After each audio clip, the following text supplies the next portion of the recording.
खुशी ने अपनी आंखों को बंद किया और बेड पर लेट गई। पूरे दिन से थकी होने के कारण उसे नींद आ गई। अगले दिन सुबह ही खुशी की आंख खुली तो वो हड़बड़ा कर उठी। अभी तक उसने शादी का जोड़ा ही पहना हुआ था। सारी रात खुशी का एक ही अवस्था में लेटी रही। खाना न खाने की तो उसे आदत थी, लेकिन नींद कैसे आ सकती है, वो भी इतनी गहरी और इतनी लंबी। खुशी ने रूम के दरवाजे की ओर देखा जो खुला हुआ था। उसे याद आया कि उसने दरवाज़ा बंद तो नहीं किया था। फिर कोई उसे बुलाने क्यों नहीं आया। खुशी ने सब सोचती सोचती खड़ी ही हुई थी कि रजत उसके कमरे में आया। खुशी रजत को देखकर डर गई। उसने अपने हाथों को मलना शुरू कर दिया। खुशी अभी भी कल के जैसी ही लग रही थी। उसने अपने सिर को झुकाया लिया और अपनी नज़रों को ज़मीन में गड़ाकर खड़ी ही रही। रजत ने अपने दोनों हाथों को पीछे किया हुआ था। उसने गरजती आवाज़ में कहा, क्या तुम्हें यहाँ के रूल्स नहीं सिखाए गए हैं? जाली ने कल सब समझाया था ना, तो फिर डिनर के वक्त भी तुम सोई कैसे रही? खुशी अभी भी उसकी स्थिति में खड़ी रही तो रजत ने फिर से कहा, मैं तुमसे बात कर रहा हूँ, लड़की मेरी तरफ देखो। लेकिन खुशी ने अपना चेहरा ऊपर नहीं किया। अब वो कांपने लगी थी। रजत खुशी के ठीक पास आकर खड़ा हो गया। खुशी वहीं जम सी गई।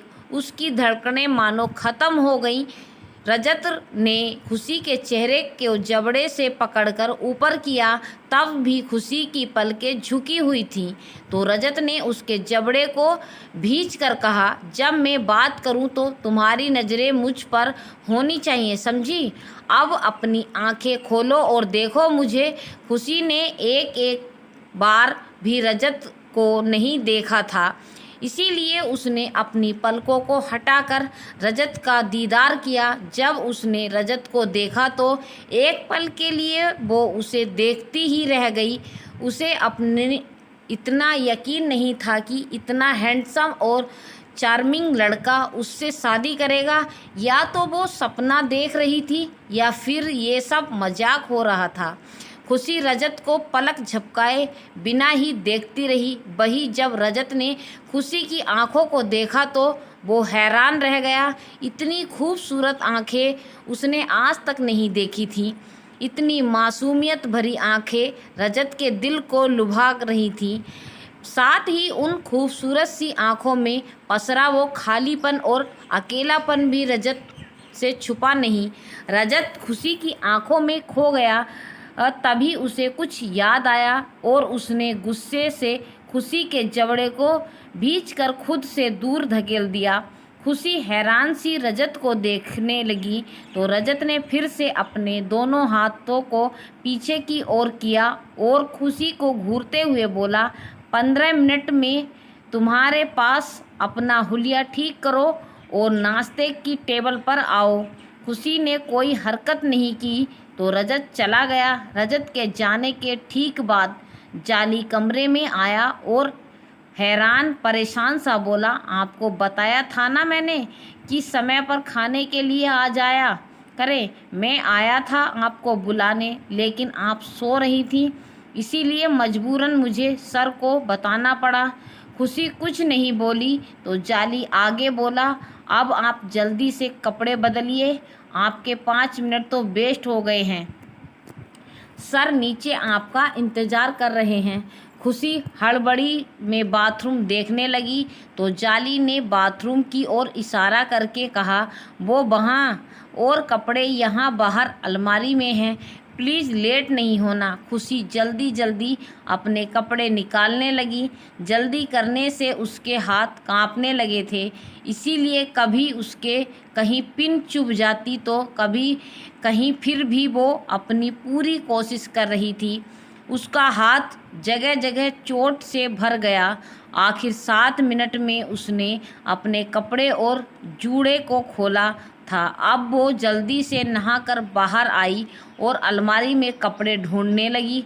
अलमारी में एक से बढ़कर एक कपड़े थे जो वेस्टर्न स्टाइल में थे। खुशी एक साधारण सी लड़की थी, उसे वेस्टर्न कपड़े ना तो पसंद थे, ना ही उसे पहनने आते थे।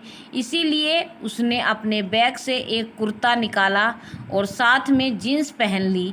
उसने अपने गीले बालों को ऐसे ही छोड़ ऊपर से दुपट्टा डाल लिया। रजत ने के दिए वक्त से 5 मिनट लेट हो चुकी थी वो। अब खुशी के हाथ पैर फिर से कांपने लगे थे, लेकिन क्या करती, बाहर तो उसे जाना ही था। इसीलिए उसने अपने साधारण सी स्लीपर पहने और बाहर चली आ गई। रजत अब भी खुशी के इंतज़ार में बैठा था। वो लगातार घड़ी को देखकर जाली की ओर घूरता। तभी खुशी उसे आती हुई दिखाई दी, साधारण से कपड़ों में और बिना मेकअप के, सिर पर दुपट्टा लिए। वो दिल हसीन लग रही थी। खुशी की पलकें अभी भी झुकी हुई थी। रजत एकटक उसे देखता रहा। जब वो डाइनिंग टेबल के ठीक पास आ गई तो रजत उठा और खुशी की ठुड्डी को पकड़ कर बोला, चेहरा ऊपर किया। खुशी रजत को देखने लगी और मन ही मन बोली, अब ये मुझे क्या सज़ा देने वाला है। तभी रजत ने जाली को इशारे से अपने पास बुलाया और उसके गाल पर एक ज़ोरदार तमाचा लगाकर बोला, तुझसे कहा था कि अलमारी में कपड़े ही पहनने हैं। जाली ने अपने गाल पर हाथ रखकर कहा, जी सर। रजत ने फिर से जाली के दूसरे गाल पर थप्पड़ रखकर कहा, तुझे 15 मिनट का वक्त दिया था ना, इतना लेट कैसे। जाली ने अपने दूसरे गाल पर हाथ रखकर कहा, सॉरी सर, आगे से ऐसा नहीं होगा, माफ़ी चाहता हूँ। खुशी ने जब रजत और जाली को देखा तो वो अंदर ही अंदर कांप गई। उसकी गलती की सज़ा जाली को क्यों दी जा रही थी? खुशी कुछ भी बोलने की हालत में नहीं थी। उसे हल्का सा चक्कर आने लगा था। तभी रजत फिर से गरजते हुए बोला, अभी के अभी वापस जाओ और तुम्हारे लिए हुए बैग को बाहर फेंक कर अलमारी में जो कपड़े रखे हैं वो पहन कर आओ। इस बार रजत खुशी को देखकर बोला। खुशी उल्टे पांव अपने कमरे में आ गई। उसे बहुत बुरा लग रहा था कि उसकी वजह से जाली को मार खानी पड़ी। वो अलमारी में कपड़े ढूंढ रही थी कि जाली अंदर आते हुए बोला, ये आपके लिए। खुशी ने जाली को देखा तो उसके दिल में एक टीस सी उठी। वो जाली को सॉरी बोलना चाहती थी, लेकिन उसकी जुबान ने उसका साथ नहीं दिया।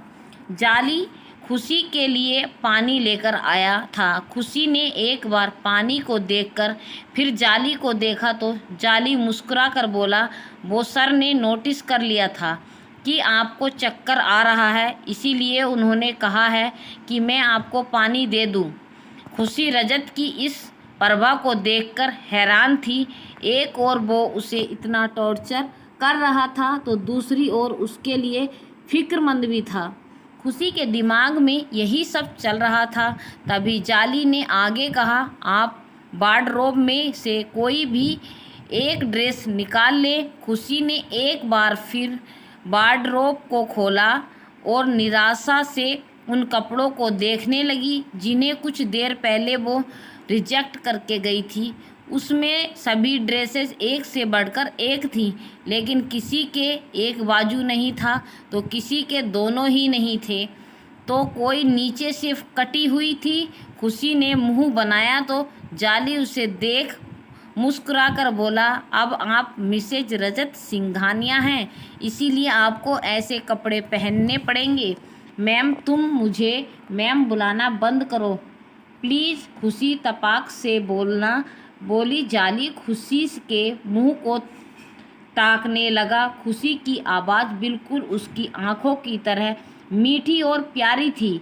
तो और क्या बुलाऊं? मैम, आप रजत सर की वाइफ हैं तो आप मैम ही हुई ना। जाली हैरानी भरे स्वर में बोला, नहीं, तुम मुझे दी बुलाया करो। तुमने मेरे लिए मार खाई, इसके लिए मैं बहुत शर्मिंदा हूँ। मुझे माफ़ कर दो प्लीज़, आगे से मैं कोई गलती नहीं करूँगी। खुशी ने जल्दी जल्दी सब कुछ कह दिया, मानो अगर वो कुछ पल के लिए रुकी तो सब कुछ भूल जाएगी कि उसे कहना क्या है। जाली के होठों पर बड़ी सी मुस्कुराहट आ गई। उसने जोर से हाँ में गर्दन हिलाई। फिर वो खुशी की ड्रेस की ओर इशारा करके बोला, आपने जिस नंबर की ड्रेस पसंद की है उसको पहनने के लिए आपको इस एलईडी से पता चल जाएगा। जाली ने रिमोट लिया और एलईडी को ऑन करके बोला, कौन सा नंबर है ड्रेस का? बिना बोले वार्डरोब की ओर इशारा किया तो जाली की नज़र 5 नंबर पर गई, जहां से खुशी ने ड्रेस लिया था। जाली ने एक चैनल चलाया और वहां से चला गया। कुछ देर में खुशी ड्रेस पहनकर बाहर आई। इस बार उसने हल्का सा मेकअप भी किया था, जो शायद उसने एलईडी से ही सीखा था। उसने अपने बालों को भी करीने से सजा लिया था। अब वो ठीक से तैयार हो चुकी थी, इसीलिए वो बाहर आ गई। दरवाजे पर ही उसे रजत मिल गया। रजत ने खुशी को देखकर उसकी तारीफ में मुंह बनाया और उसके करीब आ गया तो खुशी उससे 2 कदम पीछे होकर दीवार से लग गई। रजत ने दीवार पर हाथ रख दिया और खुशी के कान के पास आकर धीरे से बोला, अब लग रही हो ना मिसेज खुशी, रजत सिंघानिया। खुशी ने रजत से नज़रें नहीं मिलाईं, क्योंकि उसे उस ड्रेस में अनकंफर्टेबल फील हो रहा था, लेकिन वो नहीं चाहती थी कि एक बार फिर जाली उसकी वजह से मार खाए, इसीलिए उसने इसे पहन लिया था। जब खुशी ने रजत को नहीं देखा तो रजत ने खुशी की बाजू को कस कर पकड़ते हुए कहा, तुम्हें भूलने की बीमारी है क्या? मैंने कहा ना, जब मैं बात करूं तो तुम्हारी नज़रें मुझ पर होनी चाहिए, और ये जो तुम भोली बनने का नाटक कर रही हो किसी और के सामने करना। मैं तुम्हारी सारी असलियत जानता हूँ कि तुम कैसी लड़की हो, समझी। ये कहकर रजत ने खुशी को छोड़ दिया और वहाँ से चला गया। खुशी की आंखें भर आईं। उसे समझ नहीं आया कि रजत उसकी किस असलियत की बात कर रहा था और उससे इतना गुस्सा क्यों था। खुशी ने अपने आंसू को अपने अंदर ही समेट लिया और लंबी सांस लेकर रजत के पीछे पीछे चल पड़ी। रजत आकर डाइनिंग चेयर पर बैठ गया तो खुशी भी आकर उसके सामने बैठ गई। दोनों ने नाश्ता किया और रजत बिना कुछ कहे उठकर चला गया। खुशी हैरानी से उसे देखती रह गई। खुशी वहीं बैठी रही और सोचती रही कि अब वो क्या करे। क्या वो अपने कमरे में चली जाए या फिर यहाँ रहकर रजत के आने का इंतज़ार करे। खुशी काफ़ी देर तक वहाँ बैठी रही, लेकिन जब रजत नहीं आया तो वो उठकर अपने कमरे में चली गई। जाली भी उसे दिखाई नहीं दिया तो उसने मन ही मन प्रार्थना की कि अब जाली को कोई सज़ा नहीं मिलनी चाहिए, कहीं रजत ने उसे कुछ कर तो नहीं दिया है। खुशी मन ही मन अपने आप में उलझी रह गई। रजत धीरे अपने रूम में आया और गुस्से से एक फ्लावर पॉट को उठाकर ज़मीन पर फेंक दिया। तभी खुशी की वो मासूम आंखें उसके ख्यालों में आ गईं। रजत ने खुद से कहा, क्या तुम ये हो जो मेरे सामने हो, या फिर ये सब तुम्हारा दिखावा है, या तुम वो हो जो मुझे बताया गया है। रजत ने लंबी सांस ली और ऑफिस के लिए निकल गया। खुशी अभी भी अपने ही ख्यालों में उलझी हुई थी। तभी जाली आया और शॉक होते हुए बोला, दी आपने अभी तक कपड़े चेंज नहीं किए हैं, क्या आप कंफर्टेबल हैं इन कपड़ों में? जाली को देखकर खुशी की जान में जान आई। उसने धीरे से कहा, कहाँ चले गए थे तुम? मुझे लगा फिर से तुम्हें पनिश किया जा रहा है। जाली, अरे नहीं दी, वो सर ऑफिस गए हैं ना, तो उसका सामान रखने गया था गाड़ी में। खुशी चौंक कर बोली, क्या वो चले गए? लेकिन क्यों? जाली हैरानी से, क्यों नहीं जाना चाहिए था क्या? खुशी, नहीं सर, मेरा मतलब मुझे ऐसे तैयार करने का क्या मतलब था उनका? इतनी सी देर में क्या हो गया जो उन्हें ये आधे अधूरे कपड़े पहना दिए हैं? जाली, हमारे सर ऐसे ही हैं, वो अपनी वाइफ को भी सोशल मीडिया पर दिखाना चाहते होंगे, इसीलिए आपको इतने अच्छे से तैयार किया होगा। आपके पास फ़ोन होगा ना, आप भी देख लेना।